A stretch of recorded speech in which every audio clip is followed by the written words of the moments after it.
Bonjour à toutes et à tous. Voici la composition de l'équipe de France qui affrontera l'Irlande vendredi 2 février au stade Vélodrome de Marseille. Première ligne, numéro 1, Cyril Baye, associé à Peato Movaca et Winnie Antonio. Seconde ligne, Paul Gabriargue. Donc je rappelle que Paul Gabriargue a déjà été sélectionné, mais comme c'est la première fois que nous le sélectionnons durant notre mandat, je rappelle son école de rugby, son club formateur qui est le PUC, ses éducateurs du PUC et le club de PUC. Bravo. Paul Villemc, en 5. Troisième ligne, François Cross, Charles Olivon et Greg Aldrit, capitaine numéro 8. Charnière, Max Lucu, associé à Mathieu Jalibert. Au centre, Joe Danti, Gaël Ficou. Sur les ailes, Yoran Moefana, Damien Penaud. À l'arrière, Thomas Ramos. Les finisseurs, Julien Marchand, Reda Wardi, Dorian Aldeguerri, Romain Taofefinois, Cameron Woki, Paul Boudéan, Nolan Le Garec, je m'arrête sur Nolan Le Garec, déjà convoqué, déjà sur une feuille de match, pas encore capé. Donc je rappelle son club formateur, le RC Vannes, donc merci à ses éducateurs et au club du RC Vannes. Louis Bielbarré. Les joueurs supplémentaires, Gaëtan Barlow, Sébastien Taofefinois, Esteban Abadi, Antoine Gibert, Mathis Lebel. Pour les questions, s'il vous plaît, veuillez vous présenter et présenter votre média. Bonjour messieurs, bonjour Fabien, Nicolas Dupin de Bessade, Canal+. Fabien, 17 joueurs sur 23 ont 30 ans ou plus de 30 ans lors de la prochaine Coupe du Monde. Est-ce que c'est conjoncturel ou est-ce que c'est l'idée d'amener l'équipe la plus expérimentée possible jusqu'à la Coupe du Monde en Australie? Merci pour votre question. Je m'excuse parce qu'il y a un écho qui est assez gênant. Donc je vais essayer de... C'est bon? Donc oui, votre question par rapport à l'âge du 15 de France et certains joueurs que vous pointez du doigt pour signifier qu'ils ont 30 ans ou plus. En fait, c'est d'abord une sélection et c'est d'abord les meilleurs joueurs français qui vont porter le maillot de l'équipe de France. D'abord, à l'instant. Ensuite, c'est des joueurs qui ont vécu maintenant depuis 4 ans une expérience collective et qui portent cette équipe de France depuis 4 ans avec 80% de victoires et sur les 2 dernières années, 90% de victoires, je le répète. Donc il n'y a pas de raison aujourd'hui qu'il y ait des rotations par rapport à l'âge. Les seuls changements qu'il peut y avoir, c'est par rapport à la performance, à l'émulation et à la compétitivité.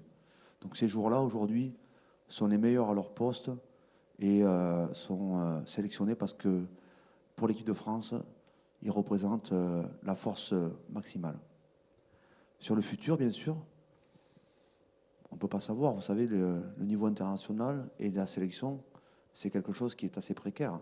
La blessure, la performance, on sait très bien que la sélection, sur un voyage de 4 ans, il y a beaucoup de questions et d'obstacles qui se posent. Mais on pense que, vu l'expérience du passé, on pense qu'on peut encore ambitionner d'amener 80% de ce groupe, 90% de ces joueurs en 2027. Nous sommes un groupe fort.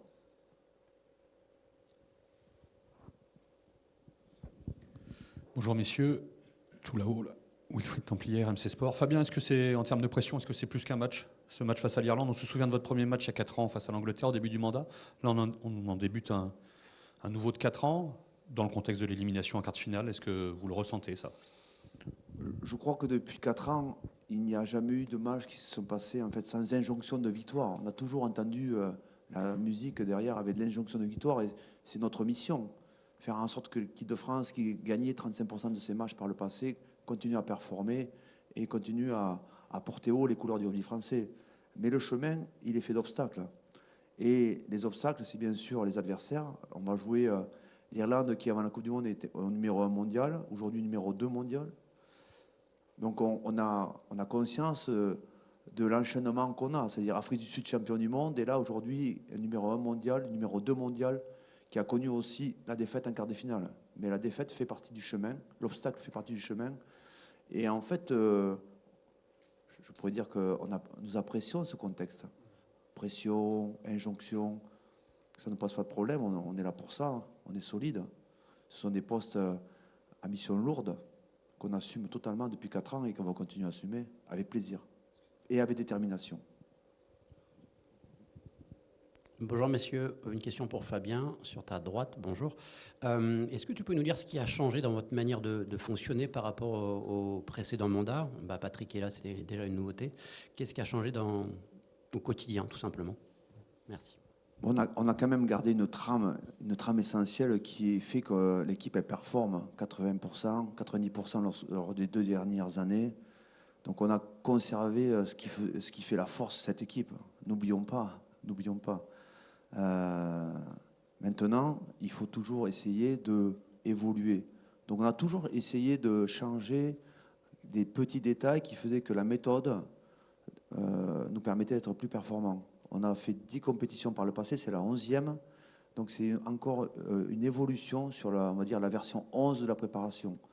Donc dans les changements majeurs, donc les hommes, Patrick à ma gauche, Laurent Sampéré, Nicolas Jean-Jean à la perf, Alexis Savigny, on va dire, au médical, et Jean-Marc Lermé qui a pris la direction du sport de haut niveau. Ensuite, ce qui a changé sur la méthode, on va dire des petits détails sur le jeu, sur la défense, sur l'attaque, sur le contenu aussi des journées, avec Nicolas Jean-Jean qui a apporté une vision plus pointue pour essayer de faire en sorte qu'on soit mieux préparé, collectivement, individuellement. Donc des petites évolutions qui sont nécessaires pour continuer à progresser et à rechercher la performance. Bonjour Fabien, ici Henri Ignatia, Canal+, Info Sport+. Pendant les 4 précédentes années, vous étiez sur l'histoire, entre guillemets, de la Coupe du Monde qui arrivait avec l'objectif en France. Vous repartez sur un nouveau voyage, là je reprends le mot que vous avez utilisé maintenant. Est-ce que l'histoire va changer? Est-ce que c'est nécessaire de raconter cette histoire ou est-ce que juste l'objectif performance à lui-même se suffit? Je pense qu'on était plutôt, pendant les 4 dernières années, sur le moment présent. Lorsque je me suis présenté à vous avant chaque conférence de presse, avant chaque compétition d'équipe, c'était l'équipe pour affronter l'adversaire 2 jours plus tard. On a une vision d'abord sur la mission, le projet qui est le match à venir. Et la sélection, elle concerne le match à venir. Donc ça fait 10 jours qu'on est rassemblés pour préparer le match face à l'Irlande. Et l'histoire, elle est là déjà. Et nous avons avancé rendez-vous après rendez-vous. La Coupe du Monde, on n'en a pas parlé avant la Coupe du Monde. La dernière compétition qui était avant la Coupe du Monde, c'était le tournoi de destination 2023 et on s'est concentré sur le tournoi de 2023. Après, on a basculé sur la Coupe du Monde, tout en ayant une vision, bien sûr, sur 4 années, ce qui est cohérent, dans la construction d'un projet et dans l'évolution et on va dire, dans la construction d'une équipe à 4 ans. Donc une forme de cohérence dans les choix, c'est-à-dire avoir le plus faible turnover possible dans la sélection. Donc l'enjeu est de bien sélectionner pour bien accompagner les joueurs dans leur progression. Et de la même façon, nous, le staff, avoir une cohérence sur ces 4 années pour continuer à évoluer vers les échéances qui se succèdent. Donc là, on démarre la première compétition, qui est le tournoi, avec la première échéance qui est l'Irlande. Et nous sommes focus sur ce match-là.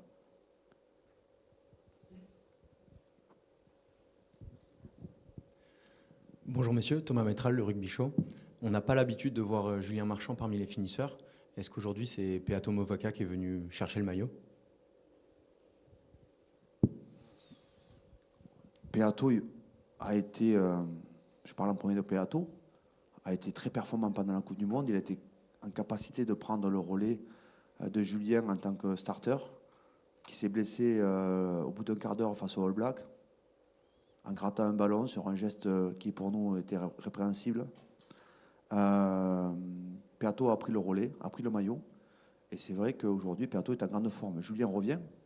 Il a été opéré du genou. Il s'est soigné la jambe. Et il commence à enchaîner maintenant les matchs. Donc il est en capacité déjà de porter le maillot. Être finisseur, c'est finir le match. C'est les hommes qui vont faire en sorte que le match, à la fin du match, on lève les bras. Donc c'est quand même, pour moi, la responsabilité suprême. Conclure le match. Fabien, à ta droite. Bonjour.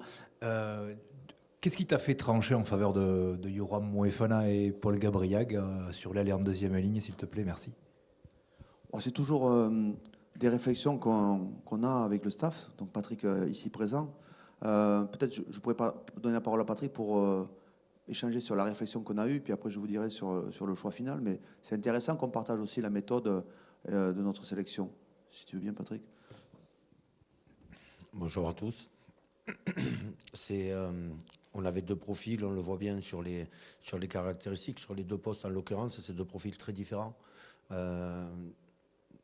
Yoram, en l'occurrence, qui est très en forme depuis le début de saison, très très en forme avec son club, et qui a une dimension physique, un potentiel physique de pénétration, de contest, d'enchaîner les tâches, même sur mettre de la pression sur les rucks. Paul, c'est un peu la même chose, quelqu'un qui a une grande capacité à enchaîner les tâches obscures aussi, sur tous les déblayages, tous les rucks, enchaîner beaucoup de plaquages. Et puis ils étaient en balance un tout petit peu pour démarrer avec Cameron et Louis, qui sont aussi des profils avec un potentiel, un X-factor très très fort. Louis dans l'explosivité, dans sa vitesse et dans sa capacité à finir les coups. Cameron avec sa qualité de touche, et comme on l'a vu pendant les 4 années du mandat de Fabien, du premier. Donc voilà, on a fait une réflexion là-dedans pour essayer d'équilibrer, d'être sans doute avec un match au départ. On sait que les Irlandais vont nous proposer énormément de séquences, avec énormément de possession. Il faudra résister à ça. Et ensuite, il faudra être capable sur les finisseurs de pouvoir aller chercher ce match-là. Donc on l'a plutôt pensé dans cette logique-là. Pour synthétiser, en fait, le choix, c'était intensité courue ou intensité combattue. On a choisi l'intensité combattue pour commencer le match.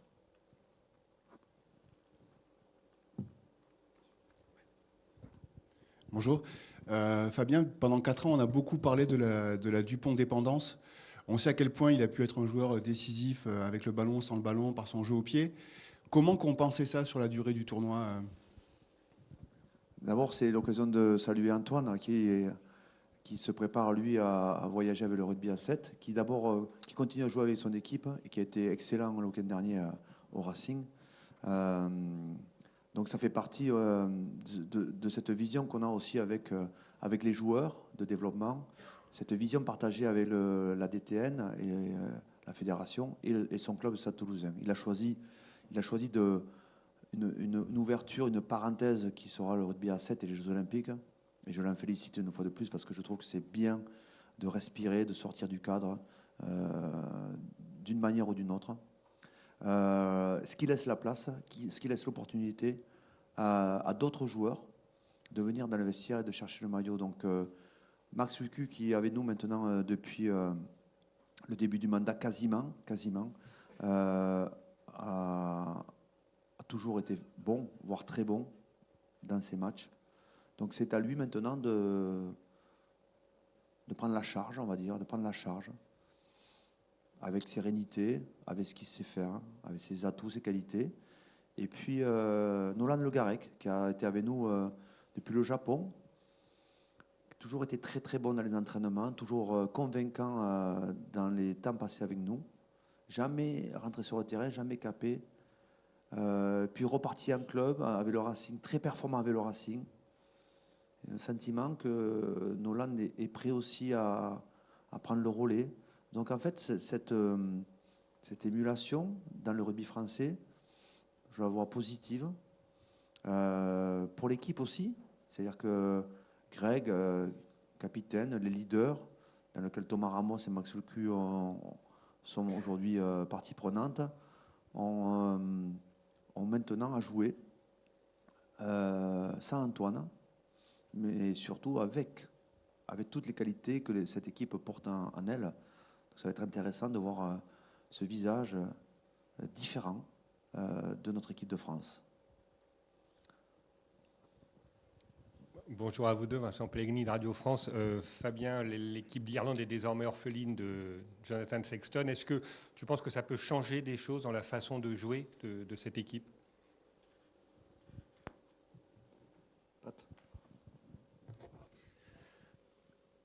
Il propose que ça soit moi qui réponde, je ne veux pas décevoir. C'est bon si c'est moi aussi? Allez, ça marche.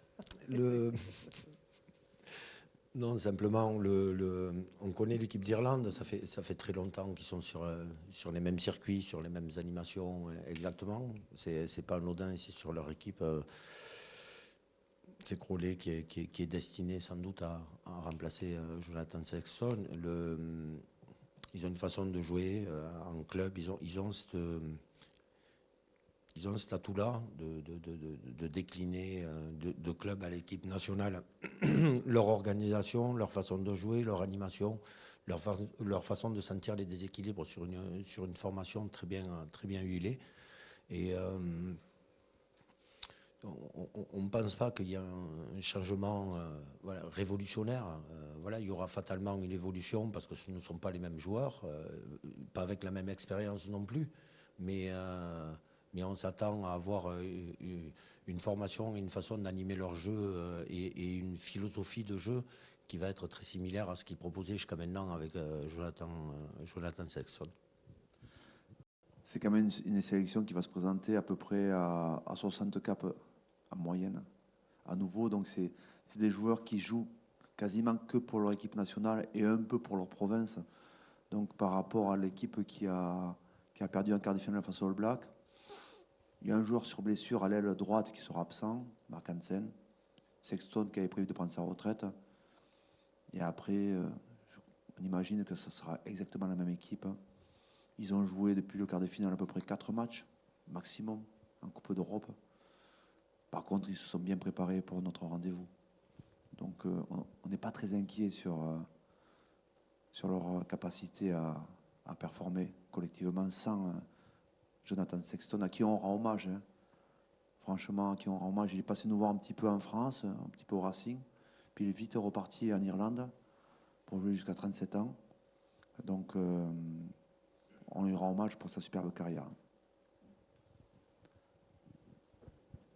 Fabien, pour prolonger une des questions autour d'Antoine Dupont, il faut le remplacer dans 2 tâches. Le capitanat, est-ce que tu pourrais nous dire ce qui a présidé le choix de Grégory Aldrit? Est-ce que c'est impulser quelque chose de nouveau par rapport à il y a 4 ans? Ça aurait pu être le choix de la continuité avec Charles Olivon. Est-ce que son côté anglophone joue pour lui dans le sens où vous voulez créer une relation particulière avec l'arbitrage? Et sur le poste de demi-mêlée pur, quelles attentes autour de Maxime Lucu? Donc sur le capitanat, en fait, on fonctionne avec un groupe de 6 leaders depuis le début du mandat. Donc je peux les reciter. Donc Julien Marchand, Anthony Gelonge, Greg Aldrit, Charles Olivon, Antoine Dupont et Gaël Ficou. 2 joueurs sont absents, un pour blessure, Anthony, et un autre pour choix de carrière, qui est Antoine. Donc on a fait monter dans ce groupe de manière cohérente Thomas Ramos et Max Lucu. Ensuite, sur le leadership et sur le capitanat en lui-même, on avait la possibilité de changer dans la continuité, en fait, parce que la sortie d'Antoine, ça nous faisait changer quand même de capitaine, où on revenait à Charles qui est un grand capitaine de l'équipe de France, ou bien une évolution changer, mais changer avec une nouvelle personnalité. Et on a choisi, en fait, Greg Aldrit, nouvelle personnalité dans le capitanat, beaucoup d'expérience avec nous, 4 ans, un peu avant d'ailleurs. Il a commencé un petit peu avant ce mandat-là. Il joue dans une équipe très, on va dire, européenne, La Rochelle, coachée par un coach irlandais. Donc il y a tout, et dans son staff, il y a aussi un Irlandais. Donc il y a quand même une culture différente chez Greg Aldrit, même s'il vient du Gers. Bon, on est obligé de mettre un Gersois quelque part à un moment, un Basque, beaucoup de Catalans en ce moment, beaucoup, mais c'est comme ça. Jamais trop, jamais trop. Et donc, l'âge aussi, bien sûr. Et puis, comme la personne qui décide de se mettre avec son club, de se préparer pour le tournoi, qui décide de prendre 2 mois de vacances, qui n'a pas toujours été bien compris, et qui a assumé ces 2 mois de vacances pour être prêt pour le tournoi. Donc ça fait quand même quelqu'un qui porte une vision en plus, à la fois individuelle et collective, très performante, très performant, avec de l'expérience, qui peut apporter son énergie, sa sensibilité, son côté européen, on va dire. Ça fait beaucoup d'atouts qui nous a semblé évident, finalement, de faire bouger un peu les lignes dans le leadership et autour du capitanat. Bonjour à tous les deux, tout au fond, Fabien, Patrick. Une question justement qui s'adresse à vous deux. Samedi dernier, vous avez retrouvé votre public ici à Marcoussis. Peut-être déjà cette question pour vous, Fabien. À quel point c'est important de sentir ce soutien coûte que coûte. Peut-être à Patrick, vous allez découvrir avec les Bleus le Vélodrome. Pour un Catalan au sang chaud, ça doit être un bel écrin pour commencer. Le public. Je crois que sur les derniers chiffres, je vais dire 3 stades de Vélodrome. On aurait pu remplir 3 stades de Vélodrome. Dans le stade de Vélodrome, c'est 67 000 places. Il y a 4 ans, lorsqu'on a pris le mandat, il y avait 45 000 places vendues au Stade de France. Donc il me semble que le public est là, très présent. 4 fois le stade d'après ce que je sais, de Lyon. 2 fois le stade de Lille. Donc le public est présent. On suit de près. Vous savez, notre mission, c'est rassembler, fédérer et partager avec le public. C'est le sens de notre mission. Donc on suit de près ce qui se dit. Les dernières études, 98% de la population française soutient l'équipe de France. Donc on est là où on voulait être et on a ce qu'on voulait, c'est-à-dire un public avec qui on partage. Et le stade Vélodrome, mais je ne laisserai pas Patrick en parler, mais l'équipe de France, elle aime le stade Vélodrome. Très fort. Oui, c'est vrai que moi je découvre un peu ça. Je vous remercie pour la description de Catalan au sang chaud. C'est presque un pléonasme, hein, mais je vous remercie quand même. J'accepte. Ça colle assez à l'image, donc ça va. Moi je découvre, déjà j'ai découvert l'arrivée des joueurs le dimanche et l'entraînement effectivement ouvert au public. En même temps, je découvre et je découvre pas, parce que j'ai vu cet engouement, j'ai vu le nombre de personnes qui sont arrivées, mais on a senti ça pendant le mandat de Fabien. Comment les Français s'appropriaient cette équipe de France, étaient de plus en plus supporters de cette équipe de France. Les chiffres ne me surprennent pas, sur 98% de la population. Finalement, la seule surprise, c'est que je ne sais pas quels sont les 2%, mais on va enquêter.